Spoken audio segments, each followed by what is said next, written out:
Alô, você, tudo bem? Tudo certo? Estamos começando a nossa segunda edição do podcast Com Política.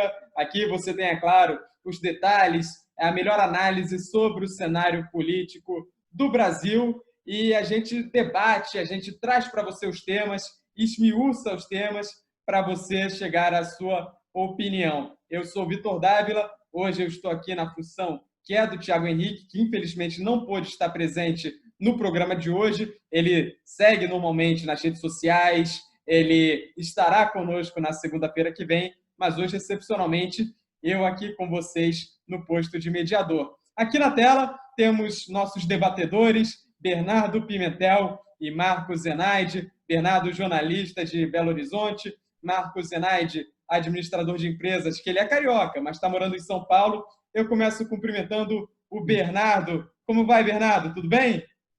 Tudo bem, Vitor. E você? Tudo certinho, tudo certo. Agora é com você, Marcos Zenaide. Como vai? Opa, tudo bom? Obrigado aí a todos que estão com a gente. Vamos começar então falando sobre o nosso tema? Vamos que vamos. Vamos começar nosso tema, porque hoje o debate aqui promete, o debate promete ser bem acalorado, porque, é claro, na última semana o tema não poderia ser outro. O presidente da República, Jair Bolsonaro, anunciou que finalmente, né, vamos dizer assim, está com o novo coronavírus. Ele que em março, a gente lembra que houve uma polêmica até em torno dos exames, se ele mostraria ou não os exames, se o Bolsonaro estava ou não estava com Covid-19.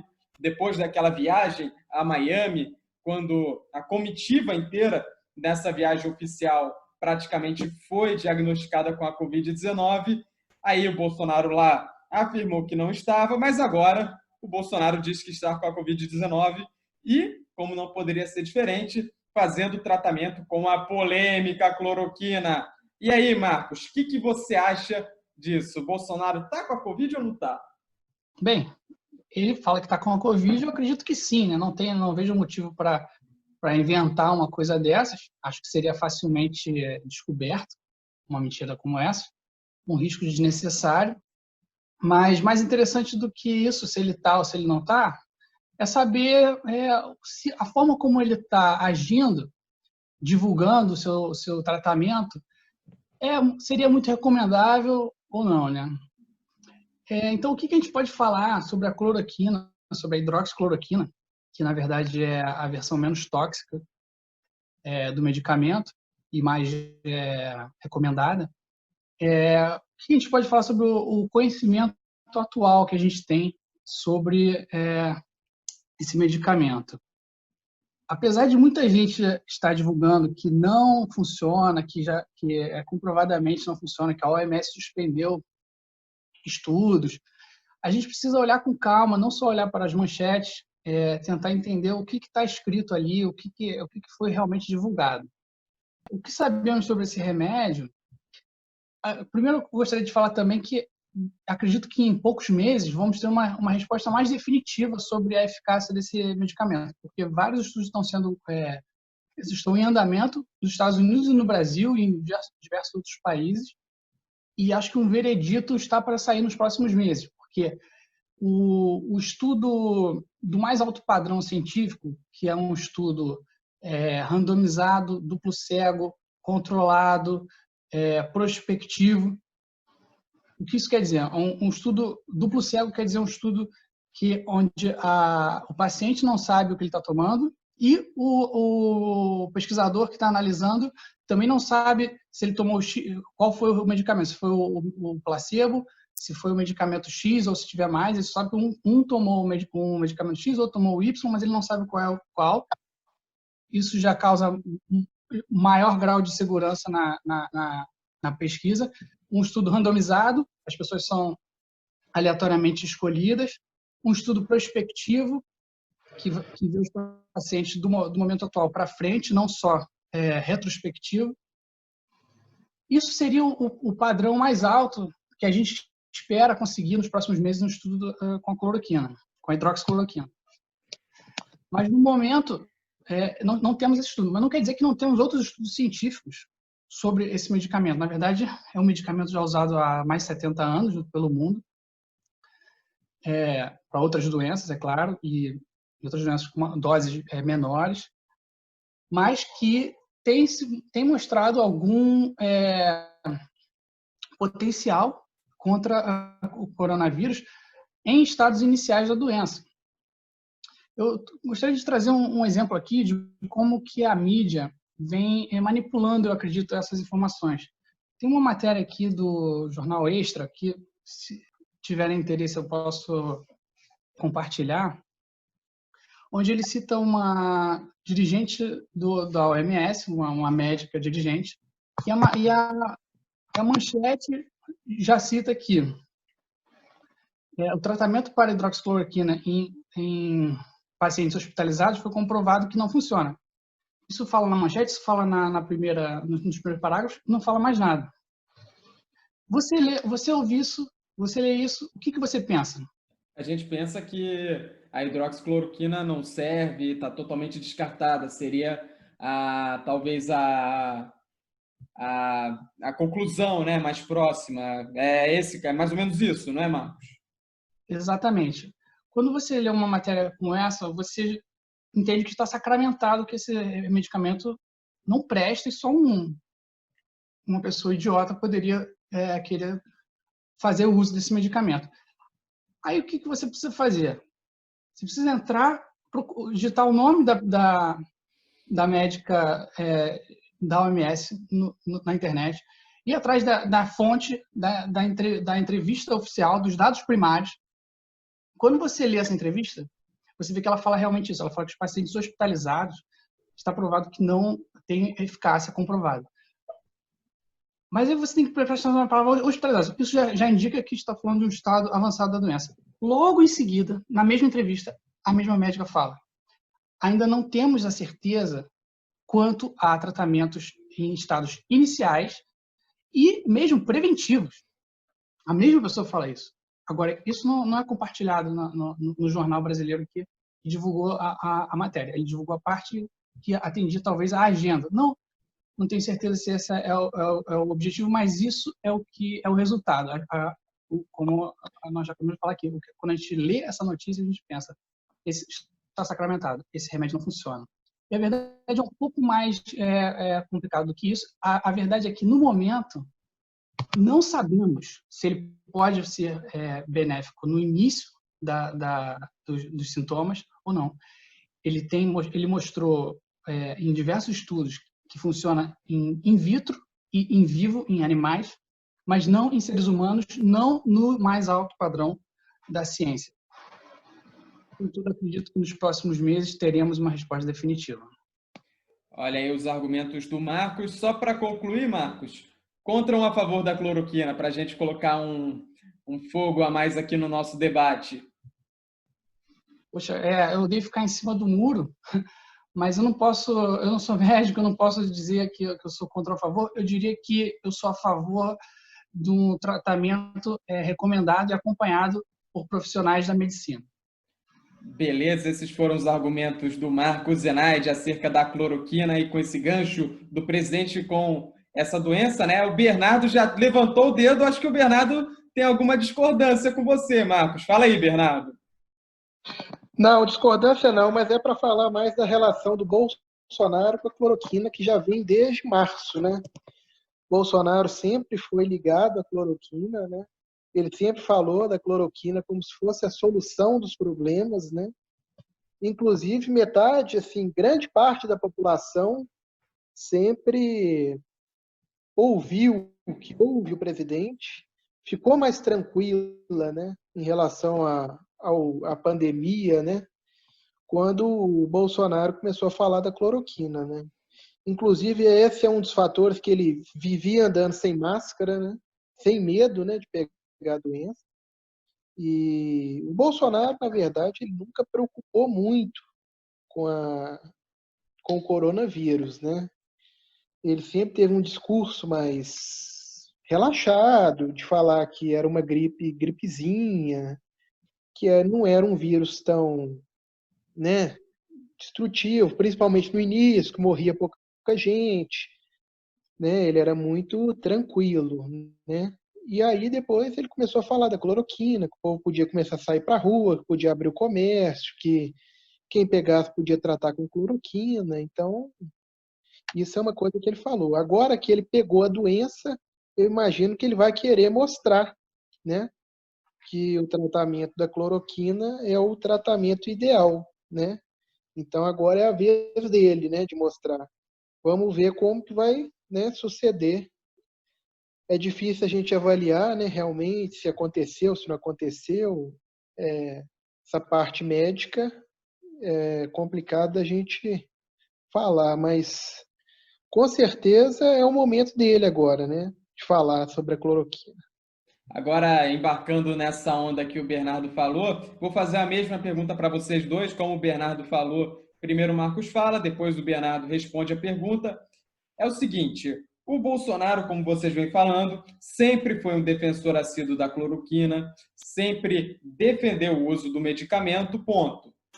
E ele não tinha o coronavírus naquela situação, foi comprovado que não, ok, disse que não, beleza. Agora, ele afirma estar com a doença e defende a cloroquina da forma que ele queria. Ele tem usado essa doença notoriamente, que ele tá contraído, ele assumidamente contraiu, para fazer uma propaganda do tratamento da cloroquina como ideal nos casos iniciais da doença. Então, aí eu pergunto para vocês, será que foi um vírus conveniente que acometeu o nosso presidente? Começando com você, Mar.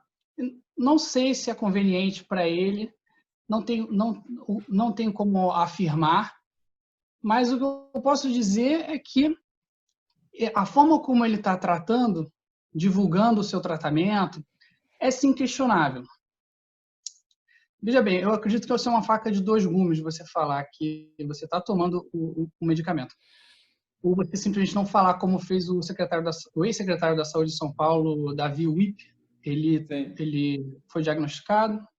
Não sabemos exatamente como que porque ele não divulgou, mas ele estava tomando hidroxicloroquina que ele mesmo tinha receitado. Quando você divulga esse tratamento, você pode gerar uma corrida para as farmácias, né? Como aconteceu, então esse é o lado ruim. O lado bom é que você está trazendo luz aí para os tratamentos, se você realmente está tomando, e aí você pode, isso são mais dados e mais informações que o povo tem para tomar suas decisões. Eu acho que as prateleiras vazias podem ser repostas, o mercado ele percebe a demanda e produz mais, assim como aconteceu com álcool em gel, que as prateleiras ficaram vazias, o preço subiu, mas logo depois o mercado chegou e hoje em dia o álcool em gel já está em todas as prateleiras novamente a preços acessíveis. A mesma coisa com a água, talvez até com o papel higiênico, não sei se chegou a faltar, mas de qualquer forma é questionável sim a forma como ele está divulgando o seu tratamento. Beleza, Marcos. Agora passo a bola para o Bernardo. Antes de passar a bola, só para complementar essa questão da corrida das farmácias e a falta do remédio nas prateleiras, vale lembrar que o Bolsonaro solicitou aos laboratórios do Exército que produzissem uma quantidade extra da cloroquina. E isso acabou colocando estoque no país, né, de cloroquina, dizem especialistas, para cerca de 18 anos, né? 18 meses. É um estoque para 18 anos que precisa ser escoado. Então, Bernardo, eu passo aqui a bola para você, com a mesma pergunta que eu fiz ao Marcos. O nosso presidente foi acometido por um vírus conveniente, Bernardo? Eu acho que é uma pergunta um pouco complicada de ter certeza, né? Eu acho que, se tratando do Bolsonaro, tudo é possível, né? Assim,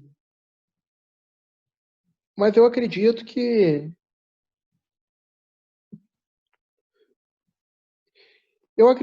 uma coisa que você falou que era muito importante é que aquela vez em Miami, quase todo mundo voltou com a Covid. Todo mundo que viajou com ele para Miami. E dessa vez ninguém que estava com ele pegou. Esse é um fato que chamou atenção, né? Quase ninguém pegou a Covid, né? Que estava com ele. Inclusive, tem até uma foto no dia da independência dos Estados Unidos. Todo mundo que estava com ele no almoço, com o embaixador dos Estados Unidos, ninguém pegou e ele foi o único que pegou. Então é estranho, né? Ele ter sido o único que pegou. Eu vou sair um pouquinho aqui de cima do muro, vou dar minha opinião saindo um pouquinho da condição a qual eu estou excepcionalmente hoje, condição de mediador, aqui com o Marcos Zenaide e Bernardo Pimentel comigo nesse nosso debate do Com Política. Cara, cloroquina, gente, eu acho que eu cheguei até a falar sobre isso na edição anterior, na nossa estreia. Embora tenha os estudos em andamento, os estudos apontem para que não seja funcional, eu acredito que o Bolsonaro quis dar o pulo do gato. Quando ele viu a possibilidade da cloroquina ser a cura para essa crise, para esse vírus, ele apostou suas fichas. O Bolsonaro tem essa questão no governo dele de apostar fichas, de tentar sempre dar o pulo do gato para aparecer na frente, pegar atalhos e tal. Eu imagino que ele poderia querer sair na frente, fazer o Brasil sair primeiro da quarentena para recuperar a sua economia o quanto antes. No entanto, não deu certo. Foram duas tentativas aqui que eu pontuei do Bolsonaro de tentar dar o pulo do gato. Uma foi a cloroquina, que eu acabei de falar, e outra foi naquela insistência com o chamado isolamento vertical, ou seja, quando fica em quarentena apenas o grupo de risco. Duas tentativas que acabaram não dando certo. Por quê? Para ele conseguir fazer isso, ele teria que ter uma unidade com os governos estaduais e municipais. Isso jamais aconteceu. Ficou cada um tocando, como se fosse uma música no qual cada um toca uma nota. Tava o Bolsonaro tocando a nona de Beethoven, tava os governadores tocando heavy metal e estavam os prefeitos dos municípios tocando um chorinho, basicamente isso. O Marcos até gostou, acho que ele gostou da comparação. E esse pulo do gato jamais aconteceu. O que vocês acham dessa minha explanação? Faz sentido, Marcos? Sim, faz sentido. Eu acho uma pena que realmente o remédio foi politizado. E o Bolsonaro, ele em parte tem culpa disso, não só ele, mas diversos membros da mídia e de outros governos de outros países. Você vê que se o remédio é um bom tratamento ou não deve ser dito pelo presidente do país. Ele não tem qualificação para dizer isso. Ele deve deixar isso na mão dos especialistas. Uma pena que chegou a esse ponto. Hoje em dia, a gente vê que existem outros remédios também que estão sendo falados, como, por exemplo, a ivermectina. É um debate bem menos acalorado, bem menos politizado, mas já está começando, talvez, a entrar para esse lado, se é um medicamento apropriado ou não. Vale a pena conferir. Também não há nenhum estudo de alto padrão, como eu falei anteriormente, comprovando a eficácia da ivermectina, mas há muitos defensores. Hoje em dia, temos essa categoria de lobby a favor de certos remédios, né? Então, temos que tomar muito cuidado antes de falar, você pode tomar esse remédio, você não pode, porque cada caso é um caso, entendeu? O que, às vezes, um remédio que funciona para uma pessoa não vai funcionar para outra, que tem outras condições. Então, infelizmente, ocorreu essa politização. E um outro exemplo curioso que eu acho que vale ressaltar sobre essa politização foi uma pesquisa feita por 2 médicos de Harvard e um terceiro, não me recordo de onde, foi publicado numa revista científica chamada The Lancet, um estudo que basicamente comprovava, entre aspas, a ineficácia da hidroxicloroquina. E logo depois, quando o estudo começou a ser questionado, pediram a base de dados e eles não puderam dar a base de dados, algumas fraudes realmente foram descobertas ali, e os próprios médicos responsáveis pediram à revista para tirar o estudo de publicação. Então, é uma pena que esse medicamento se tornou politizado, dificultando o conhecimento definitivo sobre a eficácia desse medicamento. Seguindo o nosso debate aqui no Compolítica, a gente falando sobre a politização da cloroquina, que voltou, vamos dizer assim, à tona com essa questão do Bolsonaro ter assumido estar com essa doença que circula, né? Há também, a gente não pode negar, o interesse da indústria farmacêutica. Só para a gente contextualizar, se em meio de uma pandemia, governos como no Rio de Janeiro, por exemplo, quase que comprovadamente fizeram corrupção, nada impede a indústria farmacêutica de garantir o lucro dela, lucro que é legal, diga-se de passagem. Não tem nada de legal a indústria farmacêutica ganhar o seu. Agora, até que ponto isso pode influenciar nessa politização do remédio, Marcos? Bem, essa semana a gente viu uma reportagem do site O Tempo explicando que a empresa que produz o remédio, a hidroxicloroquina, Sanofi Aventis, ela é uma empresa que tem seus diversos acionistas, né? E um deles é o Donald Trump. Não divulgou qual a participação que ele tem na empresa, mas a reportagem diz que ele é um dos acionistas. Agora, antes de boicotarmos a hidroxicloroquina ou fazermos a ligação direta que ele falou que está tomando hidroxicloroquina para ganhar dinheiro com a sua empresa, vamos só parar um segundo antes para pensar se isso faz sentido. Essa empresa ela produz diversos outros remédios, inclusive alguns muito conhecidos como Dorflex, Novalgina, Allegra e muitos outros. Então, assim, não faria sentido você usar esse mesmo raciocínio para esses outros remédios, então vamos pensar se faz para a hidroxicloroquina. Ao mesmo tempo, o Donald Trump ele pode ser acionista de diversas outras empresas, eu não tenho como saber, mas qualquer um de nós pode entrar aqui na internet e, com alguns cliques do mouse, podemos virar acionistas também de diversas empresas. Então, o que vamos fazer? Vamos boicotar outras empresas que o Trump também pode ser acionista? Então, eu acredito que sim, é uma informação interessante de se saber, mas também é preciso olhar com um olhar criterioso. O Marcos pondera que a gente deve ter muito cuidado antes de levar essas questões ao pé da letra. Já eu queria saber a opinião do Bernardo sobre isso. A sociedade do Trump nessa empresa especializada em medicamentos, isso pode interferir numa recomendação ou não do uso no combate à doença, Bernardo? O que você pensa sobre isso?